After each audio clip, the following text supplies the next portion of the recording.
तो दोस्तों जैसा कि आपने थंबनेल में देखा है, आज की वीडियो में हम बात करेंगे दोस्तों, मेरे एक सब्सक्राइबर हैं दोस्तों जिनका मुझे कमेंट आया था कि सर अगर हम म्यूचुअल फंड में पैसा इन्वेस्ट करते हैं तो क्या सर ऐसा पॉसिबल है कि हम जितना भी पैसा इन्वेस्ट कर रहे हैं वो सारा पैसा डूब जाए। तो इसकी कंप्लीट जानकारी आज की वीडियो में आपको मिलेगी। तो दोस्तों वीडियो शुरू हो उससे पहले मैं विकास स्वागत करता हूं आपका ग्रो बिजनेस फाइनेंस हब में। दोस्तों आपने अभी तक चैनल को सब्सक्राइब नहीं करा हो तो चैनल को सब्सक्राइब कर लीजिए, क्योंकि म्यूचुअल फंड से रिलेटेड हर वीडियो आपको इस चैनल पर मिलता रहता है। तो चलिए शुरू करते हैं आज की हमारी वीडियो को। तो यहाँ पे सर का कहने का मतलब ये है कि हम जितना भी पैसा इन्वेस्ट कर रहे हैं, ठीक है, मतलब मैच्योरिटी पे जितना भी पैसा हमको मिलता है वो पैसा ना मिले, वो सारा पैसा डूब जाए, क्या ये पॉसिबल है?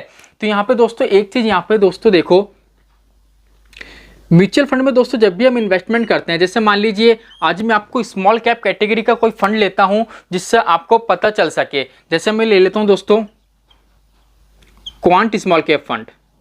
अब क्वांट का फंड इसलिए ले रहा हूं दोस्तों क्योंकि काफी ज्यादा अग्रेसिव है। अगर इस फंड को मैं लूंगा तो आप काफी अच्छे से समझ सकोगे, ठीक है। अब दोस्तों जैसे मान लीजिए ये जो फंड है क्वांट का, इसमें क्या करा, या तो आपने एसआईपी करी या लमसम करा, कुछ भी करा आपने। जैसे मान लो, क्लियर है, जैसे मान लीजिए आपने 1000 रुपए की एसआईपी करी।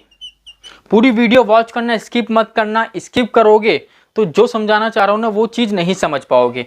अब जैसे मान लीजिए आपने 1000 रुपए की एसआईपी करी, ठीक है। अब क्या होता है दोस्तों, जितने भी म्यूचुअल फंड होते हैं ना उसमें क्या होता है, एक होता है फंड मैनेजर। फंड मैनेजर जो क्या करता है, हमारे फंड को मैनेज करता है। अब जो आपने 1000 रुपए की एसआईपी करी ना, वो पैसा किसके पास गया, फंड मैनेजर के पास। अब ये क्या करेगा दोस्तों, आपने ये चीज देखी होगी दोस्तों, हम किसी भी फंड के अंदर इन्वेस्टमेंट करते हैं तो उस फंड में दोस्तों क्या देखने को मिलता है आपको,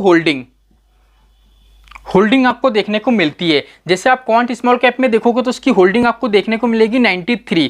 तो अब ये फंड मैनेजर क्या करेगा, आपने पैसा लगाया सिर्फ एक फंड के अंदर, क्वांट स्मॉल कैप के अंदर, लेकिन ये पैसा किसके पास गया, फंड मैनेजर के पास। कितना गया दोस्तों, 1000 रुपए। अब फंड मैनेजर क्या करेगा दोस्तों, जो ये 93 कंपनी है, 93 कंपनी है, इसके आपका जो अमाउंट है इसके क्या करेगा, छोटे छोटे टुकड़े कर लेगा, ठीक है। छोटे छोटे टुकड़े करके क्या करेगा, ये जो 93 कंपनी है ना इसमें क्या करेगा, आपके पैसे को इन्वेस्ट कर देगा। जैसे मान लीजिए HDFC में कर दिया, कोटक में कर दिया, बजाज में कर दिया,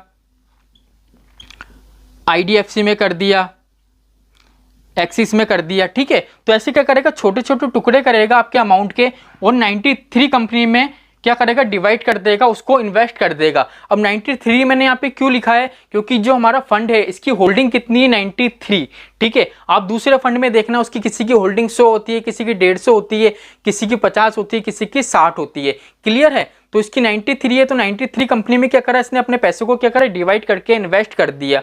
अब यहाँ पे ये चीज देखो, अब जैसे मान लो 93 में से, जैसे मान लो HDFC है, अगर ये डाउन चले जाता है, अगर ये डाउन जाता है, कोटक भी डाउन चले जाता है, तो क्या बजाज भी डाउन जाएगा, पॉसिबल है?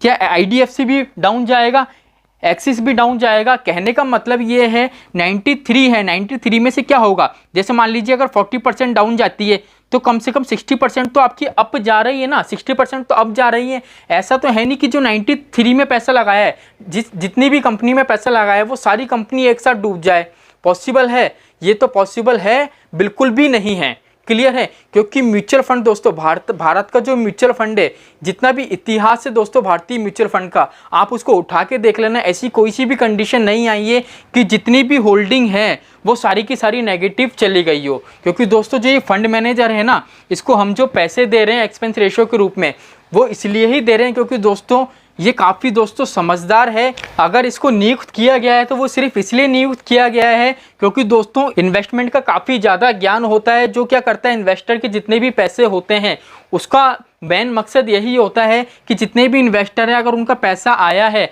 तो उस पैसे को मैं ऐसी जगह इन्वेस्ट कर सकूं जहाँ से प्रॉफिट निकाल सकूं, क्लियर है। क्योंकि दोस्तों जब ये आपको प्रॉफिट देगा तभी इसको प्रॉफिट मिल पाएगा। क्योंकि अगर फंड नेगेटिव जाएगा तो नॉर्मल सी बात है, एक्सपेंस रेशियो क्या लेगा वो आपसे, अगर वो पॉजिटिव जाएगा तो रेगुलर बेस पे इसको इसकी इनकम मिलेगी एक्सपेंस रेशियो के रूप में, क्लियर है। तो कहने का मतलब ये, कोई सा भी फंड हो उसकी कंप्लीट जितनी भी होल्डिंग है वो सारी की सारी 100% होल्डिंग डाउन नहीं जा सकती है।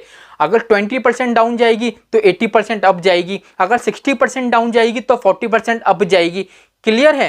तो इसलिए क्या है दोस्तों, जो सर का क्वेश्चन है कि हमारा जो पैसा है पूरा डूब सकता है या पूरा पैसा जीरो हो सकता है, ये पॉसिबल नहीं है, ये पॉसिबल नहीं है।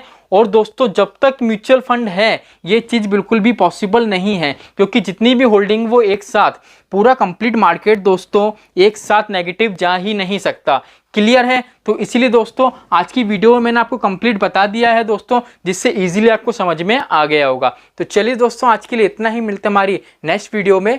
जय श्री राम दोस्तों।